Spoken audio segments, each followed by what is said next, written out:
하나님의 말씀 갈라디아서 3장입니다. 갈라디아서 3장 24절에서 27절 말씀입니다. 갈라디아서 3장 24절에서 27절 말씀입니다.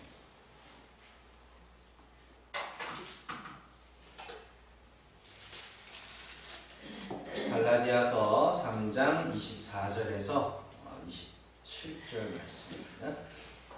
같이 읽겠습니다. 이같이 율법이 우리를 그리스도께로 인도하는 초등교사가 되어 우리로 하여금 믿음으로 말미암아 의롭다함을 얻게 하려 함이라. 믿음이 온 후로는 우리가 초등교사 아래에 있지 아니하도다. 너희가 다 믿음으로 말미암아 그리스도 예수 안에서 하나님의 아들이 되었으니 누구든지 그리스도와 합하기 위하여 세례를 받은 자는 그리스도로 옷 입었느니라. 아멘.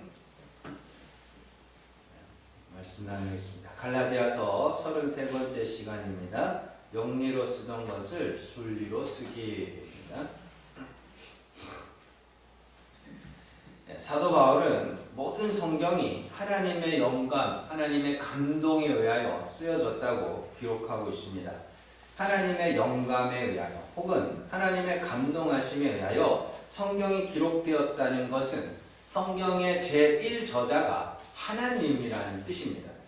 자, 이 성경의 영감설에 대하여 신학적으로는 하나님이 어디까지 영감하셨는가 라는 주제로 많은 논쟁을 벌여왔어요. 그래서 하나님이 성경 저자의 손을 움직여서 직접 기록하게 하셨다는 기계적 영감설이나 인간 스스로의 영감으로 성경을 기록했다는 그 역동적 영감설, 또 성경 저자의 상황과 배경에 하나님의 영감이 더해졌다는 이런 유기적 영감설 이런 것들을 주장하고, 또 영감의 범위에 대해서도 부분적 영감설, 사상적 영감설, 또 축자적 영감설 등을 주장하기도 합니다. 왜 이런 논쟁을 벌이냐면 성경이 하나님의 감동하심에 쓰여졌다. 그건 성경은 하나님의 말씀이라는 것이 거기에 대한 의문에서 시작하는 거예요. 이거 하나님 말씀 맞나? 성경이 하나님의 말씀 맞나? 그런 의문 때문에 그런 논쟁을 벌이는 거거든요. 그런데 성경이 하나님의 말씀이 아니면 우리가 여기 앉아있을 이유가 없어요.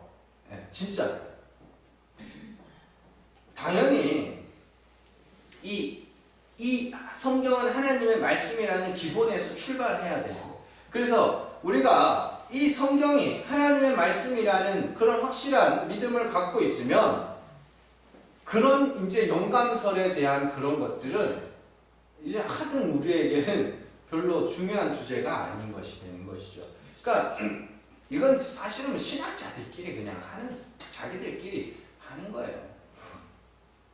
자, 그런데 여러분들, 이러한 영감설의 진위를 논하기에 앞서서 진짜 중요한 게 뭐예요? 하나님이 왜 성경을 기록하게 하셨는가예요.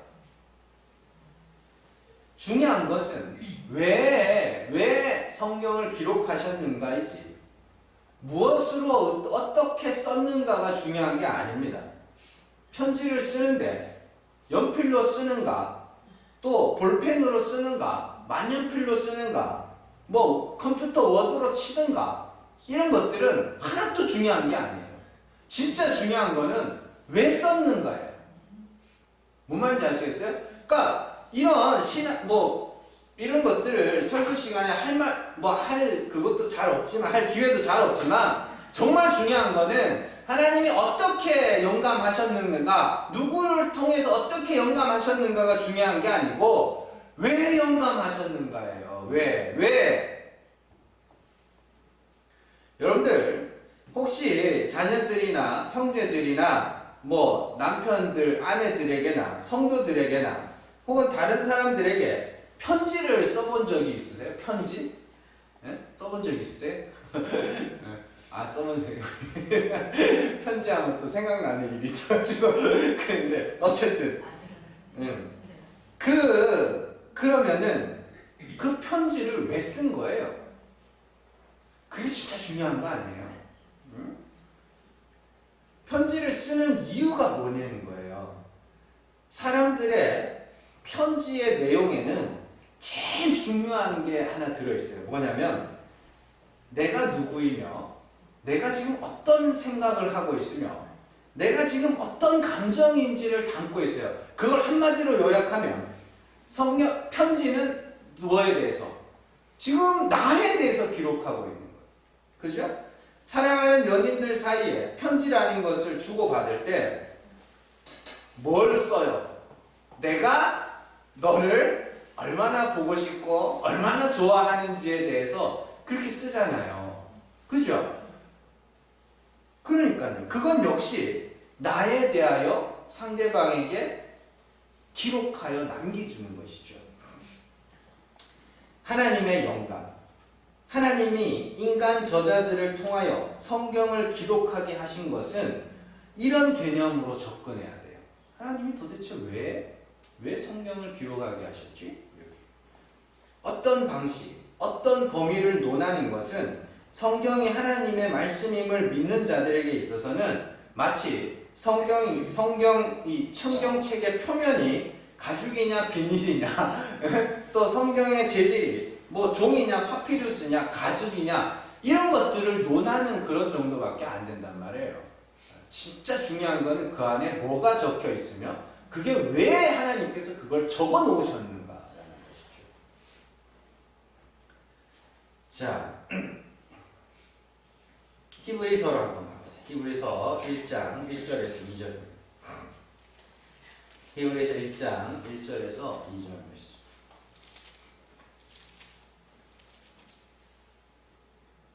같이 읽습니다.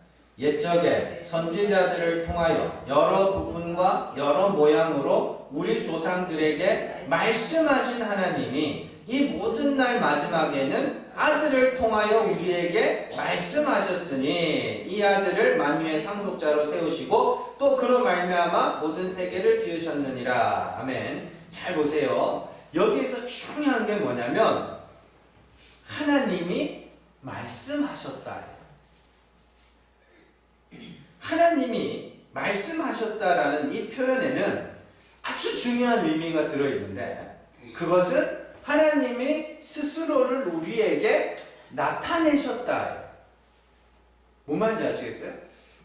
하나님이 스스로를 우리에게 계시하셨다, 나타내셨다. 그걸 이제 아포칼립토 이렇게도 번역하는데 묵시 이렇게 이야기를 하기도 하는데 하나님이 어떤 분인지를 직접 우리에게 나타내셨다. 그걸 하나님이 말씀하셨고 여러 부분과 여러 모양으로 여러 선지자들을 통하여 말씀하셨고 맨 마지막에 누구를 통하여? 그 아들을 통하여 말씀하셨다. 그래서 그 아들을 통하여 이제 누구를 알아야 되는 거예요? 하나님을 알아야 되는 거죠.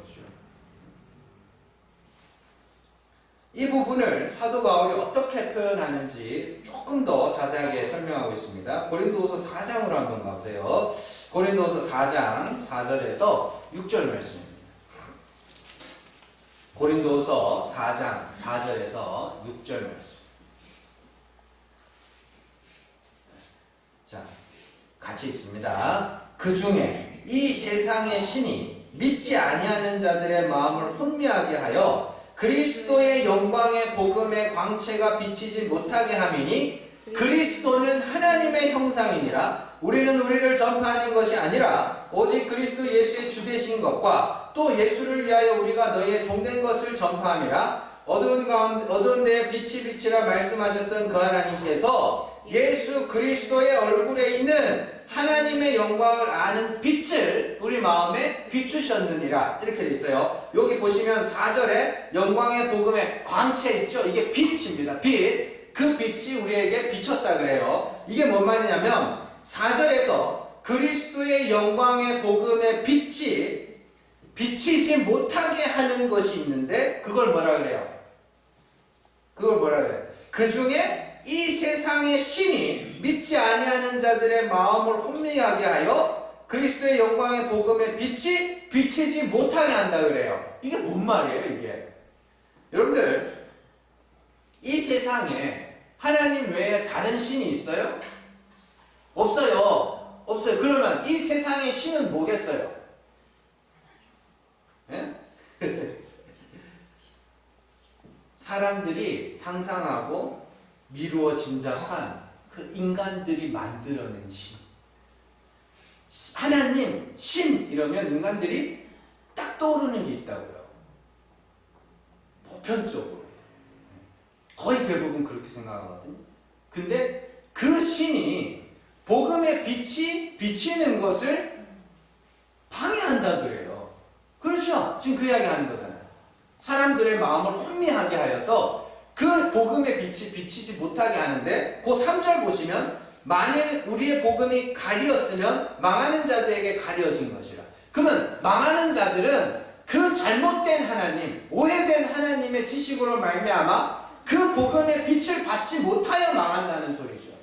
그렇죠? 그러니까 다들 엉뚱한 하나님으로 알고 있는데 진짜 하나님이 어떤 분인가를 비춰주셨어요.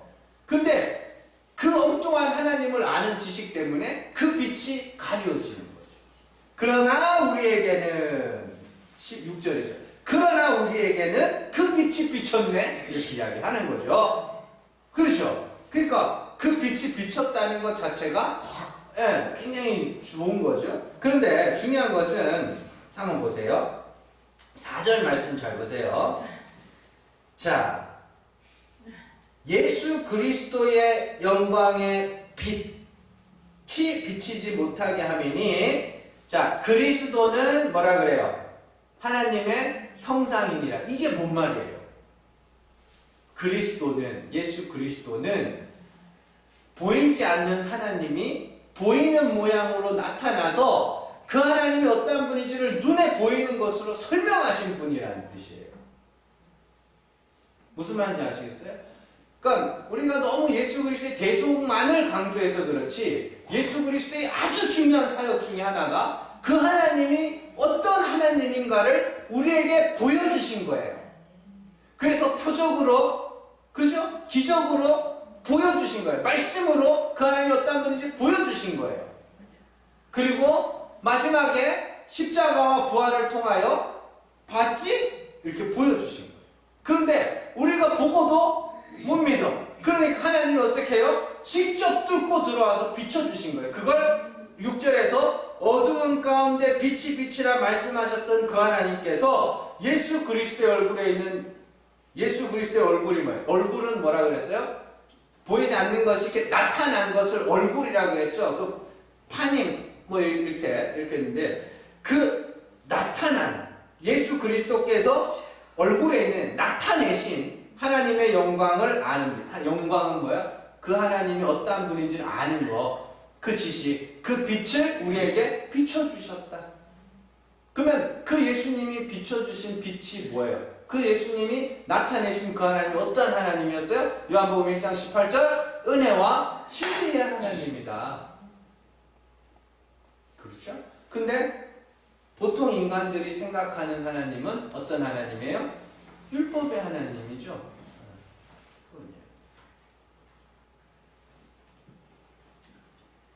하나님은 보이지 않으시는 분이고, 그 보이지 않는 하나님이 육신을 입고 이 땅에 오셔서 그 보이지 않는 하나님이 어떠한 분인지를 우리에게 보이게 설명하신 분이 예수 그리스도예요. 그래서 예수 그리스도를 영광의 복음의 빛이라고 부르는 거예요. 그리고 그 빛이 우리에게 비친다는 것은 하나님이 어떠한 분이라는 것을 우리에게 친히 가르쳐 주셨다는, 계시하셨다는 겁니다. 그래서 6절에서 창세기 첫날의 이야기를 통하여서 하나님의 영광을 아는 빛이 우리에게 비쳤다. 그죠? 이것을 구약이 하나님의 법이 우리 마음에 새겨졌다라고 표현하는 거예요. 예레미야 31장으로 한번 가보세요. 예레미야 31장 33절에서 34절입니다. 예레미야 31장 33절에서 34절.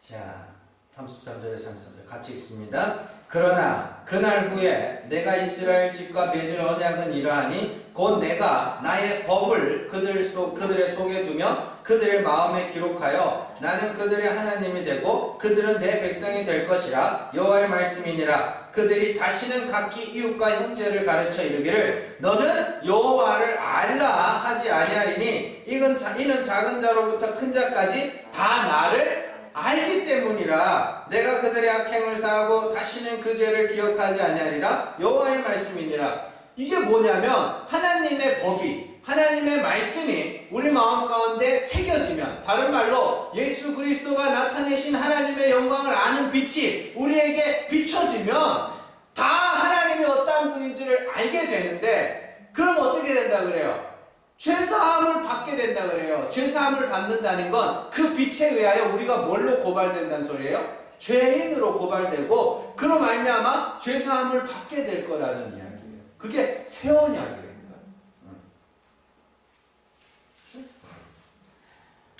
자, 하나님이 인간 저자들을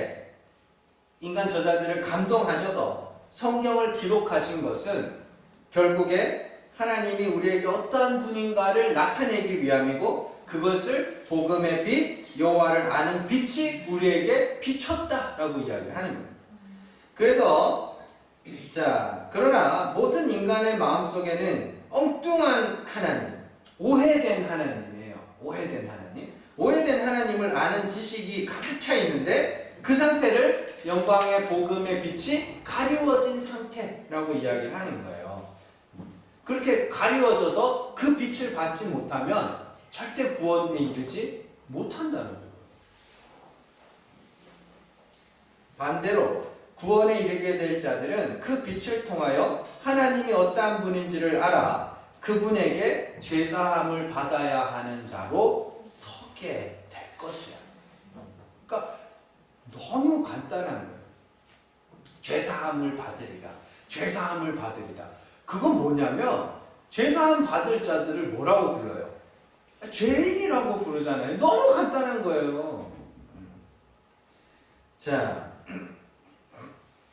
그러면 우리가 하나님 앞에 죄사함을 받아야 하는 죄인으로 서서 죄사함을 받는다는 것은 하나님의 법이 우리 안에서 우리를 죄인으로 낮추실 것이라는 이야기입니다. 그것을 율법을 순리로 쓰는 것이라고 하고, 또 율법의 그 복음이 가리워져서 이 세상 신에 의하여 복음이 가리워진 자들에 의하여 율법의 계명들을 얼마나 잘 지켰는가를 갖고 인간들끼리 그 율법의 지킴을 근거로 누가 더 의롭냐, 누가 더 경건한가를 다투는 것을 순리로 쓰는 것을 영리로 쓰는 것이라고 이야기를 합니다. 로마서 1장으로 한번 가보세요. 로마서 1장 26절에서 27절. 로마서 1장 26절에서 27절입니다.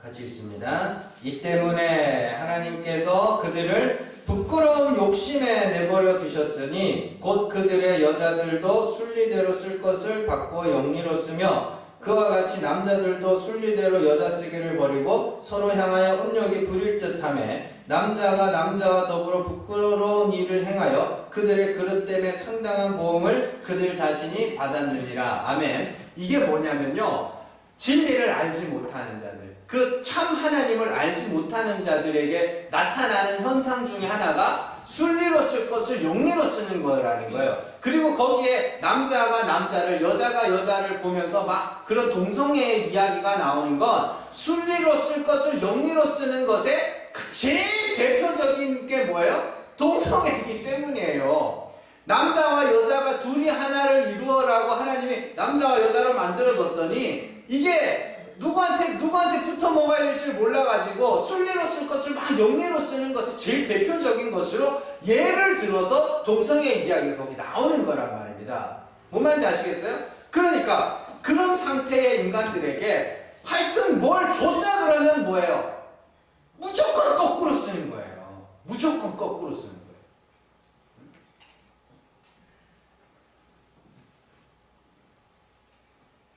율법이란 것은 본디 그것으로 죄를 알고 그 죄로 말미암아 죽으라고 준 거예요.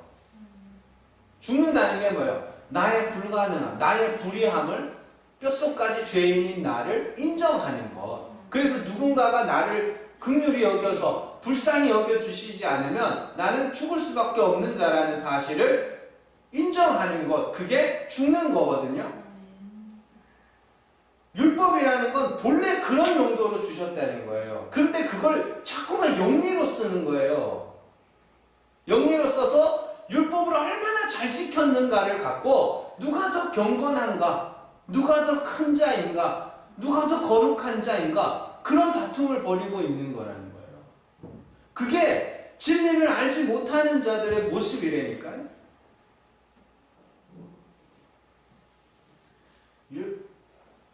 그래서 바울이 율법을 듣는 자가 되지 말고 행하는 자가 되라고 로마서에 그렇게 이야기하거든요. 그 말도 그 율법으로 자신의 죄를 알고 추구하는 이야기예요.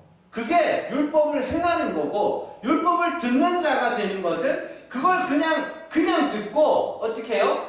그냥 열심히 해보는 거, 그 상태에 머물러 있는 거.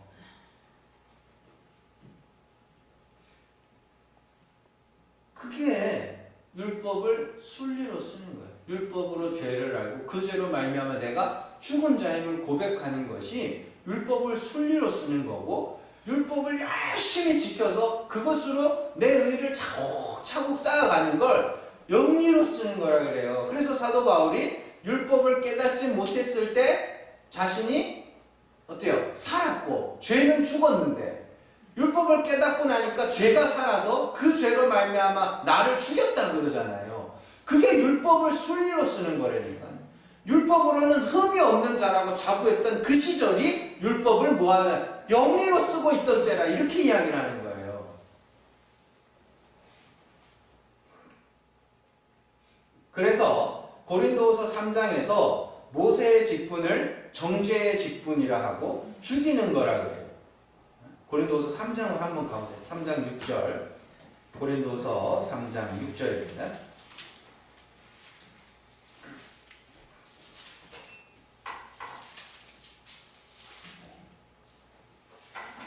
3장 6절. 자, 같이 읽습니다. 그가 또한 우리를 새 언약의 일꾼 되게 만족하게 하셨으니 율법 조문으로 하지 아니하고 오직 영으로 함이니 율법 조문은 죽이는 것이요 영은 살리는 것이라. 아멘. 그리고 9절. 정죄의 직분도 영광이 있은즉 의의 직분은 영광이 더욱 넘치리라. 뭐 이런 말도 나오고. 보세요. 잘 보세요. 6절 말씀. 자, 율법 조문으로 하지 아니하고 오직 영으로 함이니, 율법 조문은 뭐 하는 거라 그래요? 예? 율법 조문은 죽이는 거라 그러잖아요. 죽이는 거. 6절에. 그죠? 그리고 영은 살리는 것. 이렇게 되어 있죠.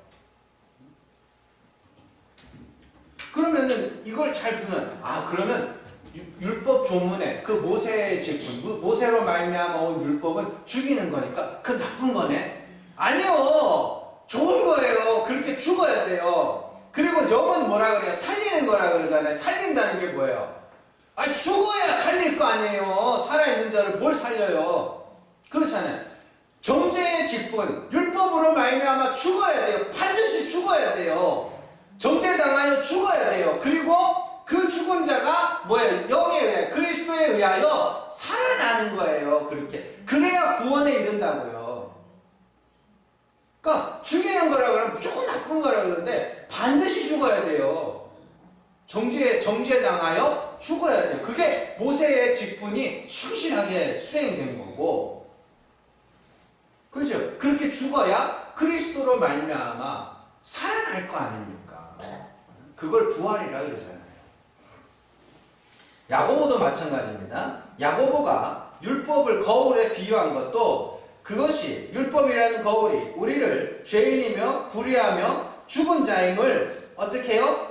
알려주는 도구라는 거예요. 그것으로 구원에 이르라고 준 게 아니란 말입니다. 네? 야고보서 1장으로 한번 가보죠. 야고보서 1장 23절에서 25절 말씀입니다. 야고보서 1장 23절에서 25절.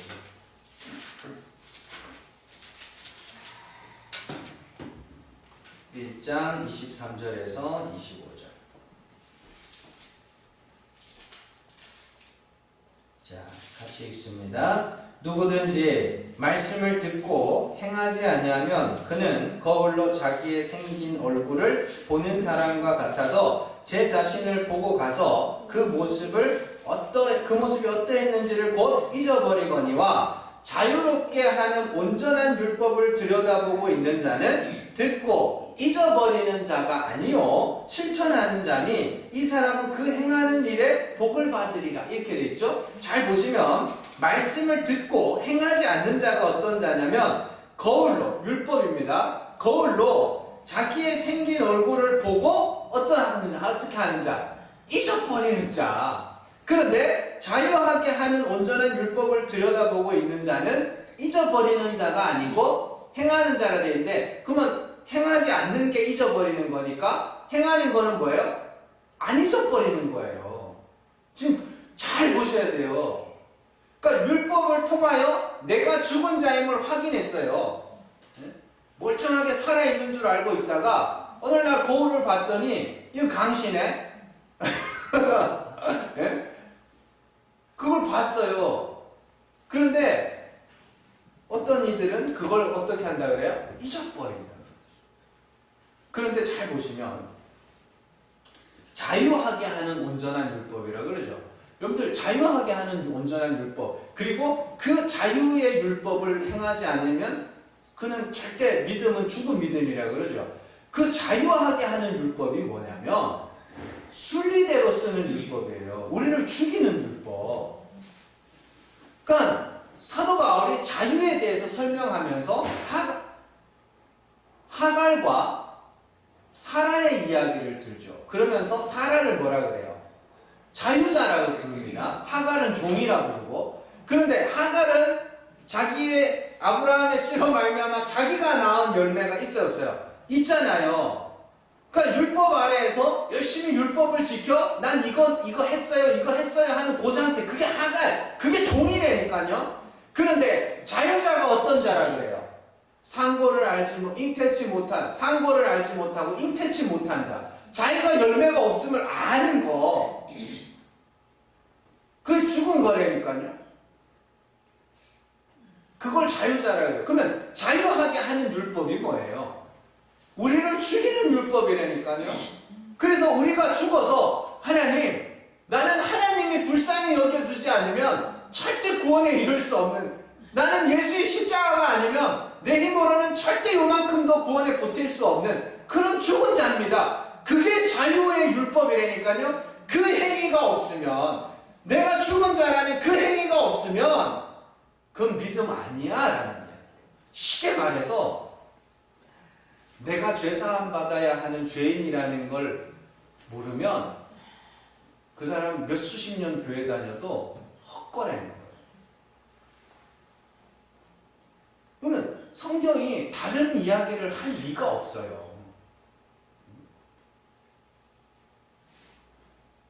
그게 그리스도의 자유라는 게 막 살아야지 이런 자유를 말하는 것도 아니고, 뭐 어딘가에 속해야지 이런 자유를 말하는 게 아니고, 나 죽은 자입니다. 그게 자유라니까요. 그게 좋겠냐고요. 제가 뭐 새벽 예배 때 한번, 이건 나중에 또 본 예배 때 이야기를 하겠지만, 우리가 이제 저희 큰애가 이제 아토피 걸렸잖아요. 100일 때부터. 십몇 년을 그렇게 살았다니까요. 잠을 못 자고 벅벅벅. 여러분들 그 밤에 잘 때 사람이 살 긁는 소리 들어보시면 소름 돋습니다, 진짜로. 한 번은 제가 한번 강제로 애를 못 긁게 해보겠다고 제 옆에 재운 적이 있어요. 근데 막 삭삭삭삭 이렇게 긁거든요. 막 진짜 소름이 돋아요, 머리 끝까지. 그러다가 여기서 약도 써보고 몸에 좋다는 건 다 해봤어요. 음식도 가려 먹고 뭐 어디 좋다는 병원에 가가지고 약도 비싼 약 사가지고 먹여보고 다 해놨는데 안 되는 거예요. 안 되는 거예요. 그러다가 이제 뭐 6학년쯤 됐나? 이제 커야 될 거 아니에요. 애가 너무 작은 거예요. 그러니까 이걸 뭐도 못 먹고 뭐도 못 먹고 막 가렸었거든요. 그러다가 아씨 모르겠다. 모르겠다. 야 먹어라 먹어. 다 먹었어요. 근데 진짜 다 녹놓고 있었는데 애가 여드름이 나요. 아토피 나면 몸에 기름이 안 납니다. 겨울 되면 온몸이 막 허옇게 떠요. 애가 기름이 안 나. 근데 여드름이 나요. 그래도 애가 안 굽네. 그래서 이렇게 되면 또 누군가는 원인을 찾겠죠. 누가 비누를 써서 그러나. 누가 좋아하시는 분들은 누가 비누를 써서 그러나. 아니요, 절대 그렇게 생각. 우리 진짜 다 해봤거든요. 할 수 있는 건 다 해봤거든요. 근데 누가 비누 아니에요. 이건 진짜 하나님이 낫게 하신 거예요. 그걸 인정할 수밖에 없는. 근데 잘 과정을 생각해보세요. 할 거 다 해봤잖아요. 근데 안 됐잖아요. 그러니까 뭐 한 거예요? 그러니까 포기해버린 거죠. 그걸 자유라는 거예요. 죽은 거예요, 그게. 그러니까 이 성경이 말하는 자유는 그런 자유, 죽은 자에게서 오는 자유. 이거 하나님이 불쌍히 여겨주시지 않으면 이건 구원받을 수 없는 그런 죄인이구나. 거기서 오는 자유라니까요. 그게 진리에서 오는 자유. 그래서 성경에서 말하는 자유는 죽음과 똑같은 의미예요. 자,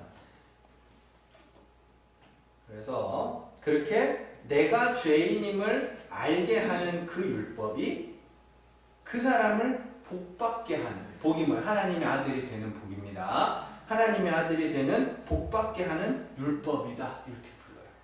그렇게 내가 죄인임을 알게 하는 그 율법이 그 사람을 복받게 하는 율법이며 또 그 율법이, 그 빛이, 그 복음의 빛이 여러분들 안에 비쳤을 때 여러분들은 반드시 여러분들의 불의함을 봐야 돼요.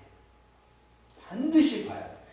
그리고 그걸 절대 잊어버려서는 안 돼요. 그리고 내가 알지 못하던 내 죄와 내 허물들을 새로운 것들을 더 보게 돼요. 그래서 평생 그거 배우다가 평생 그거 배우다가 야 나를 구원하실 분은 오직 예수의 십자가밖에 없구나. 그거 고백하고 가는 거라니까요. 그걸 배우고 가는 거예요.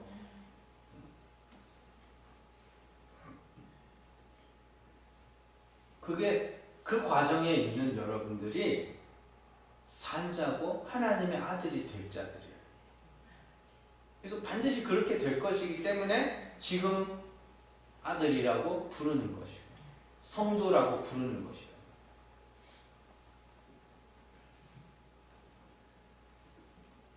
아무리 대단한 변화가 나타나도 아무리 많은 열매가 맺혀지고 온 세상이 일어나서 세상에 저런 사람 없다고 여러분들을 칭찬한다고 할지라도 여러분들은 율법의 거울 앞에 비춰서 보았던 나의 허물들을 절대 잊어서는 안 돼. 나의 부정함과 나의 불의함을 절대 잊어서는 안 돼. 늘 기도하셔야 돼. 잊지 않게 해달라고.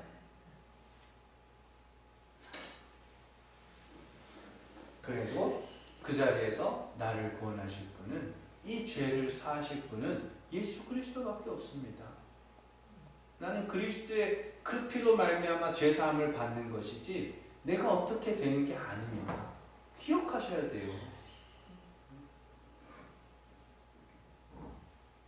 그리고 그 사실이 깨달아지거든 부활하신 예수 그리스도를 위하여 살아가세요. 그게 뭐라 그랬어요? 화목하게 하는 복음을 전하는 거라 그랬죠.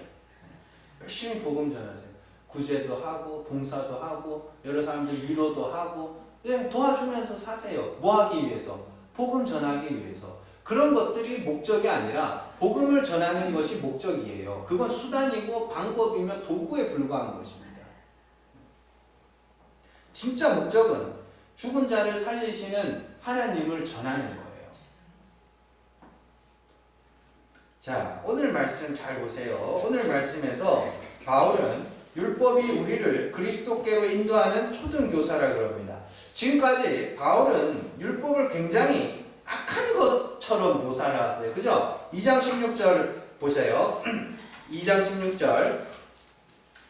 자, 사람이 의롭게 되는 것은 율법의 행위로 말미암음이 아니요 오직 예수 그리스도를 믿음으로 말미암는 줄 알므로 우리도 그리스도 예수를 믿나니 이는 우리가 율법의 행위로서가 아니고 그리스도를 믿음으로 의롭다 함을 얻으려 함이라. 율법의 행위로서는 의롭다 함을 얻을 육체가 없느니라. 예, 그러죠? 그리고 2장 21절 내가 하나님의 은혜를 패하지 아니하노니 만일 의롭게 되는 것이 율법으로 말미암으면 그리스도께서 헛되이 죽으셨느니라. 율법을 굉장히 안 좋게 묘사하고 있어요. 그죠? 3장 10절 한번 가보세요. 무릇 율법 행위에 속한 자들은 저주 아래에 있나니 기록된 바 누구든지 율법책에 기록된 대로 모든 일을 항상 행하지 아니하는 자는 저주 아래에 있는 자라 하였음이라. 아멘. 자, 여기서도 마찬가지죠. 자, 율법을 굉장히 안 좋게 묘사를 하다가 사도 바울이 갑자기 오늘 말씀에서 뭐라 그래요? 우리를 그리스도께로 인도하는 초등 교사라 그래요. 그러면은 그 율법이 좋은 거예요, 나쁜 거예요? 여기서는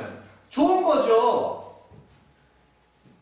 그 이전에 율법의 행위로는 의롭다함을 얻을 육체가 없느니라, 율법의 행위에 속한 자는 저주 아래에 있나니, 이런 말씀들이 나오는 거는 율법을 영리로 쓰는 자들, 그것으로 내가 살겠다 하는 자들, 그게 뭐예요? 율법을 영리로 쓰는 거고, 그들에게는 율법이 악한 거지만 그 율법으로 말미암아 죄를 알고 그 죄로 내가 죽었음을 알고 이제 그리스도의 십자가에 가서 정말 내 죄를 대신하여 죽으신 예수 그리스도와 죽은 자를 살리시는 하나님의 은혜를 구하는 자들에게 그 율법은 좋은 거죠.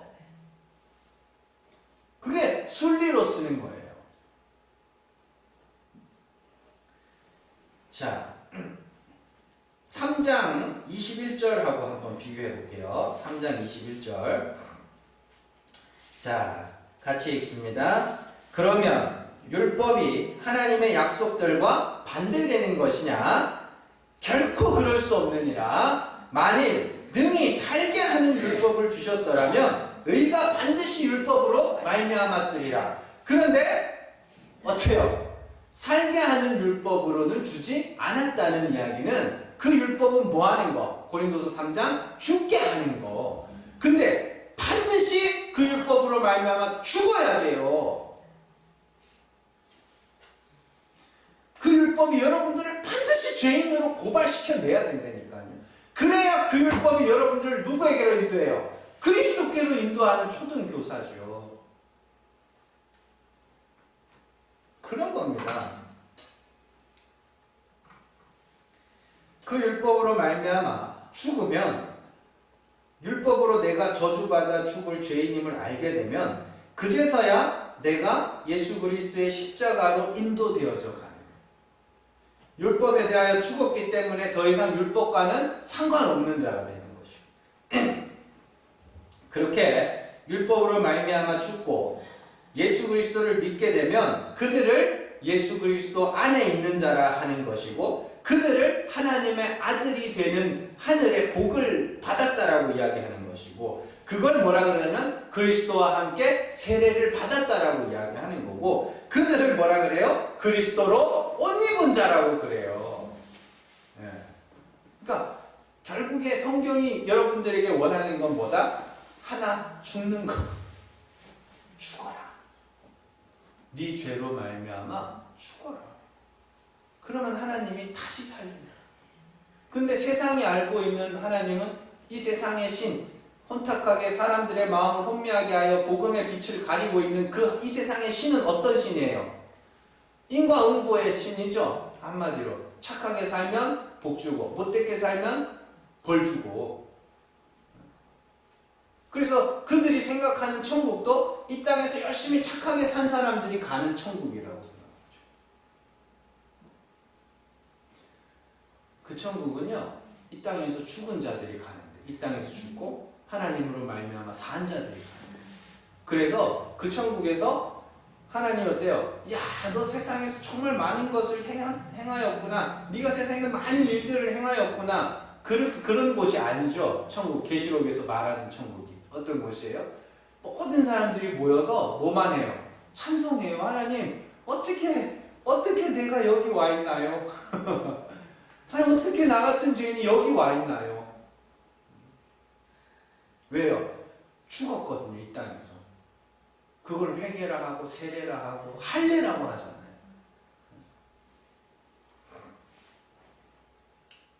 인간의 역사는 언제나 그 응용과 변형의 역사였어요. 필요는 발명을 만들고 발명은 또 다른 필요를 만들어내요. 쉬운 예로 에디슨이 자신의 목소리를 후손들에게 들려주고 싶어서 축음기를 발명했습니다. 에디슨이. 그런데 그 축음기가 시간이 지나자 음악을 녹음하는 용도로 쓰이게 돼요. 그래서 이제 뭐 요즘에는 뭐 음악 MP3니 카세트니 아예 안 쓰잖아요. 다 그냥 핸드폰으로 다 그냥 처리하니까. 잘 보세요. 뭔가 내 목소리를 나를 알지 못하는 손자들이나 그 후대들에게 들려주고 싶다는 그 필요에 의하여 축음기라는 게 발명이 됐어요. 그런데 그 축음기가 또 다른 필요를 만들어내죠. 음악을 녹음하면 어떨까? 그래서 그 공연, 옛날에는 녹음기가 없을 때는 공연장에 가는 방법 외에는 음악을 들을 기회가 없었단 말이에요. 오케스트라 음악 같은, 지금도 마찬가지예요. 그런 상황에서 이걸 녹음해다가 사람들에게 들려주면 어떨까라는 또 다른 필요를 만들어내요. 그죠? 그러니까 필요는 발명은 또 다른 필요를 만들어내요. 기계 응용과 변형의 역사거든요. 그런데 성경은요, 절대 그렇게 못하게 해요. 하나님은 절대 그렇게 못해요. 하나님은 반드시 주신 목적대로만 써야 돼요. 율법을 줬더니 그 율법을 통하여 사람들이 뭐예요? 누가 더 의로운가를 다, 그게 응용과 변형이에요. 그게 순리로 쓸 것을 영리로 쓰는 거라고요. 원래 교회에서도 그러잖아요. 아니요. 우리는 그 율법을 통해서 반드시 순리대로 써야 돼요. 하나님은 그 율법을 주시면서 죽으라고 준 거예요. 먹고 죽어라! 그러면 내가 살릴 거야! 그걸 가르쳐 주시려고. 절대 율법을 갖고 영리로 쓰지 마세요. 근데 세상이 다 영리로 쓰니까 그게 마치 뭘로 보여요? 순리로 보이죠. 제가 에디슨의 이야기들을 해드리지 않았더라면 우리는 축음기 그러면 여러분들이 제일 먼저 떠올리는 건 뭐예요? 음악을 듣는 거. 그죠? 세상이 다 그렇게 알고 있었으니까. 하나님은 처음부터 율법을 주실 때 이거 먹고 죽으라고 줬어요. 그래서 율법과 함께 뭘 같이 주셨어요? 성전을 같이 주셨죠. 성막, 제사. 죄가 사해지는 제사. 율법으로 죄를 알고 이 죄를 말미암아 내가 죄를 사하는 자인 걸 알아라. 그래서 율법과 성전을 같이 주신 거예요. 엄연히 말하면 이건 둘이 나눠져 있어야 되는 거예요. 그런 거예요. 여러분들, 우리가 율법으로 죽어야 돼요. 죽어야 하나님이 다시 살리신다니까요. 그리스도와 함께. 그러면 그것을 영리로 사용하여 나의 의와 나의 경건과 나의 거룩을 선전하기 위한 용도가 아니라 잘 죽으면 그게 순리로 씁니다. 세상이 다 그렇게 말씀을 그렇게 써먹고 있으니까, 세상이 다 말씀을 영리로 써먹고 있으니까 이걸 순리로 전하는 자들의 목소리가 뭔 개소리야? 이렇게 이게 뭔 개소리야? 이렇게 들리는 거예요. 그러나 죽어야 죽은 자를 살리시는 하나님을 알게 되면 그 율법은 반드시 여러분들에게 뭐 하게 돼요? 순리로 쓰이게 돼요. 그래서 잘 보시면 아까 전에 고린도후서 3장 4장인가요? 거기 4장 6절에서 빛이 비쳤죠. 빛이 하나님의 영광을 아는 빛이 우리 마음에 비쳤더라. 근데 그 빛이 비치자 우리가 사방으로 우겨싸움을 당하고 답답한 일을 만나고 이런 일들이 나와요. 그 뭐냐면 이상하다. 나 왜 이렇게 죄 많은 인생인지 이렇게 배워가더래요.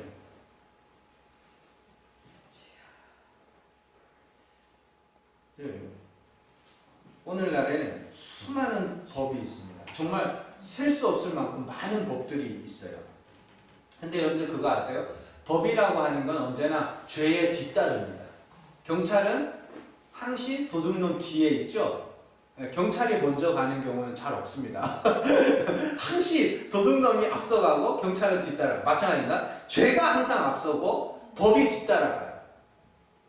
죄가 없으면 법이 안 만들어진다니까요. 그런데 오늘날 그렇게 많은 법들이 있다는 것은 인간들의 역사 속에서 그렇게 많은 죄들이 있었다는 뜻이에요.